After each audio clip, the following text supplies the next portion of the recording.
Welcome to S3 Cloud Hub. Today, we're diving into essential concepts in DevOps. Shell scripting, SQL, and cloud computing.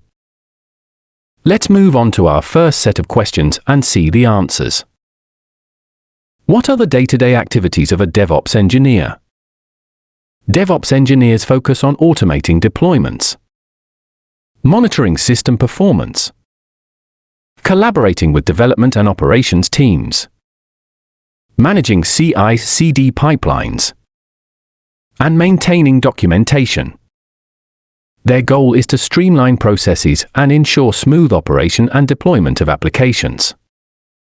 Now, let's move on to our next question. How do you overcome hurdles in DevOps? Overcoming hurdles in DevOps involves automating repetitive tasks, implementing robust monitoring solutions, ensuring clear team communication, and regularly reviewing and refining processes to address new challenges. Let's see the third question. Why do we need shell scripting in DevOps? Shell scripting is crucial in DevOps for automating repetitive tasks, saving time, reducing manual errors, and customizing system operations. It helps in managing configurations, deployments, and maintenance tasks efficiently. Let's move on to the next question. What's the difference between a cron job and running it under Pseudo?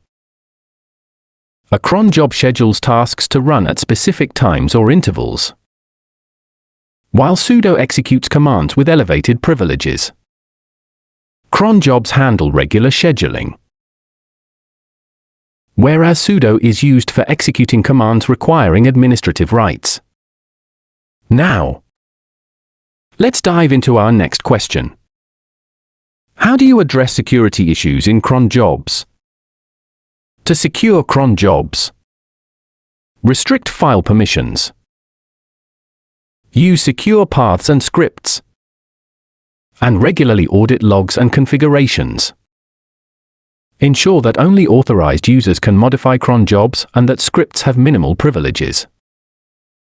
How do you set up Apache on a Linux server?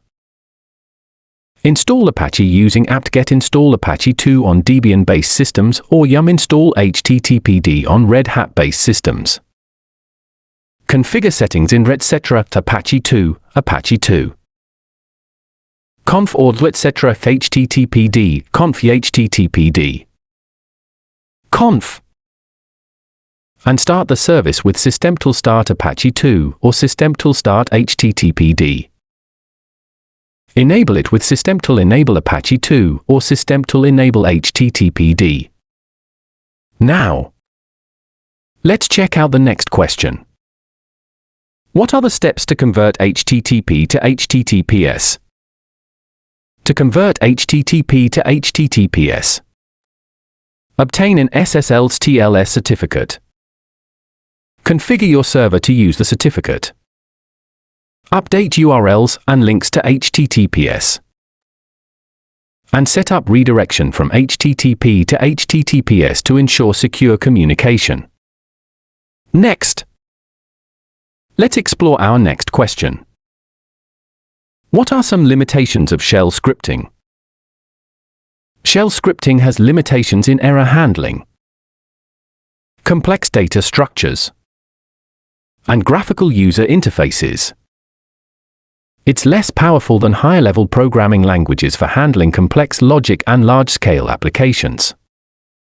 Let's move on to the next question. What's the difference between $* and dollarat in Bash? $* expands all arguments into a single word, while dollarat expands all arguments into separate words, preserving individual spaces.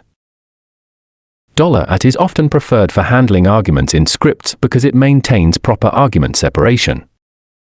Now, let's see the answer to our next question. Explain primary key vs.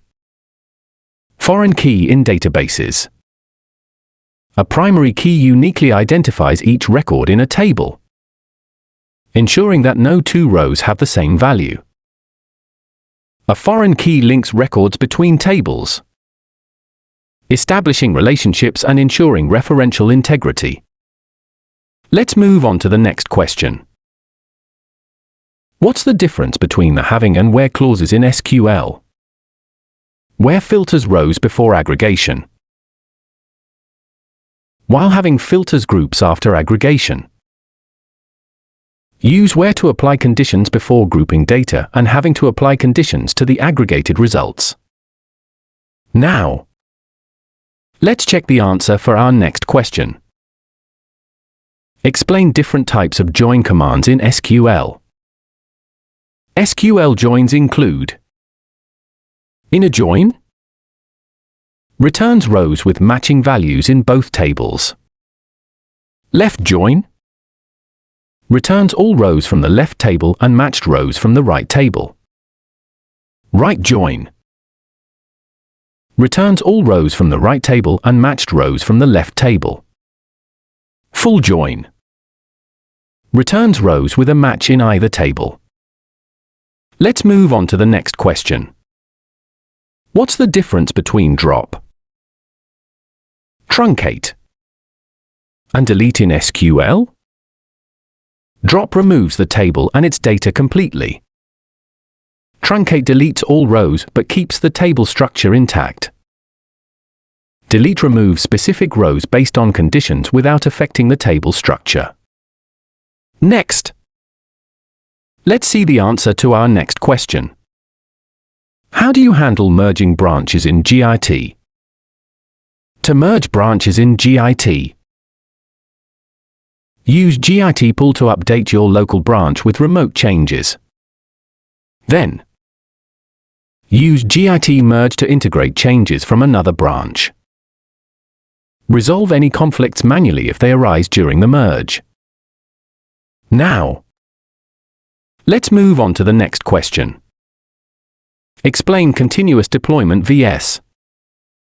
continuous delivery. Continuous delivery ensures that code is always ready for deployment but requires manual action to deploy.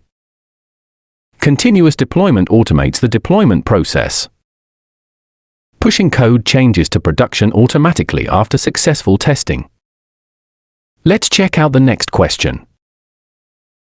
How do you schedule tasks in Jenkins?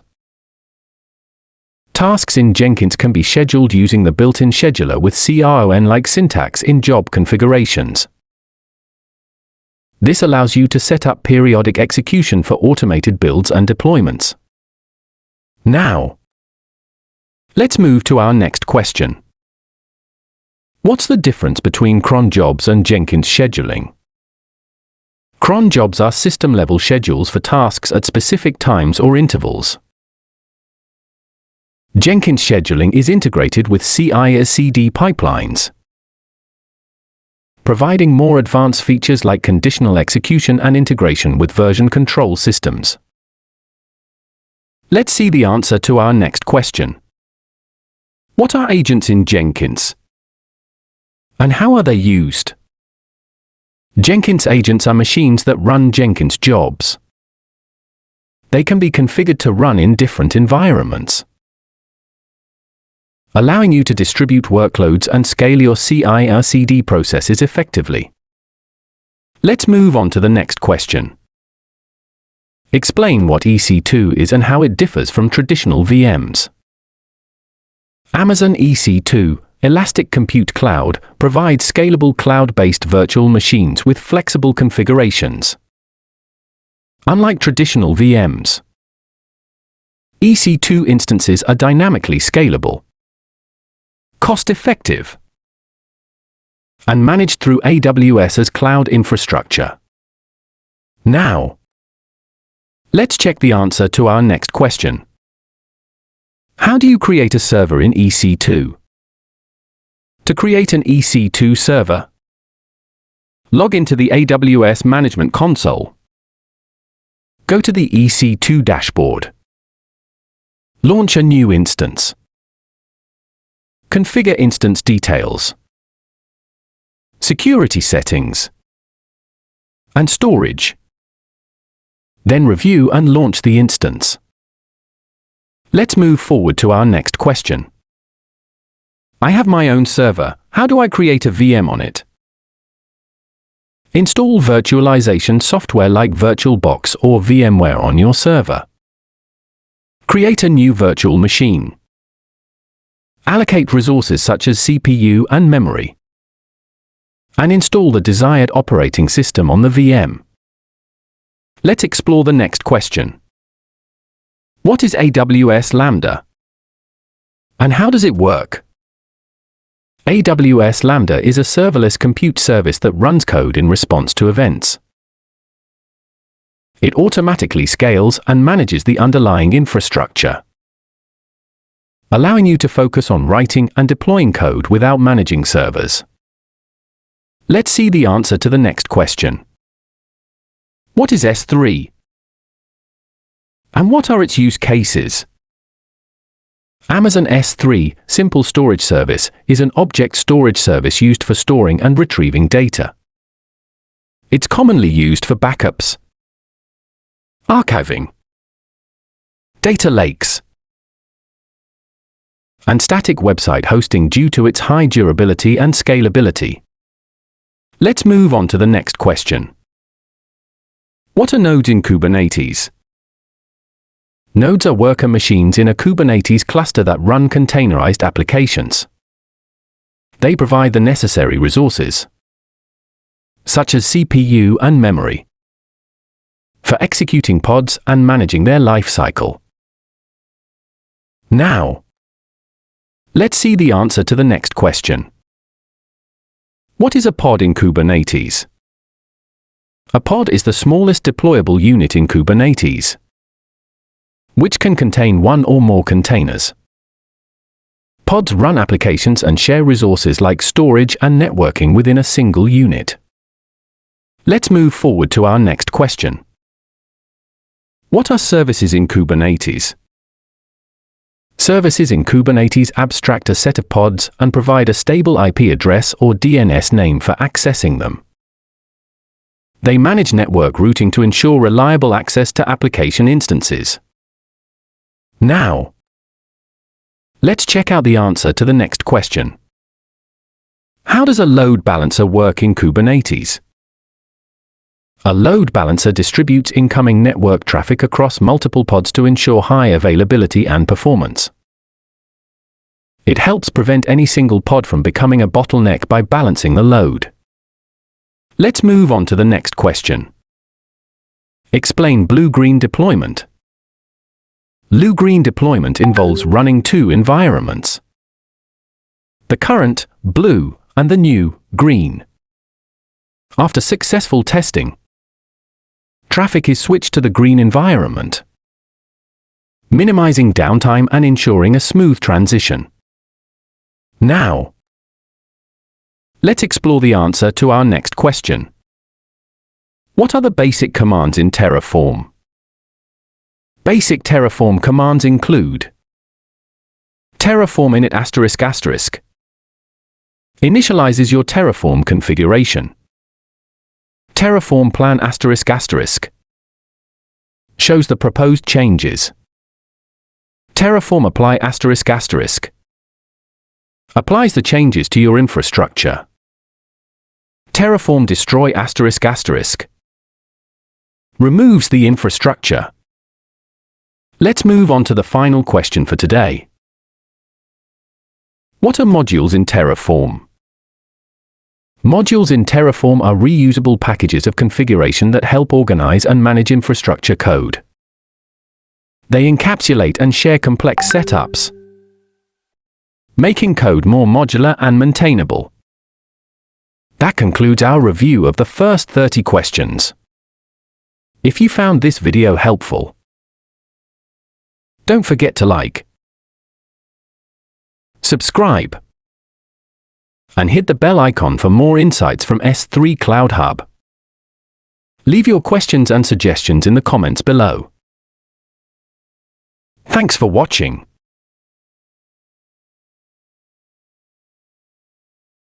If you have any question or any doubt, feel free to ask in the comment section below. I will answer you as soon as I can. Thank you for watching. Bye and have a nice day.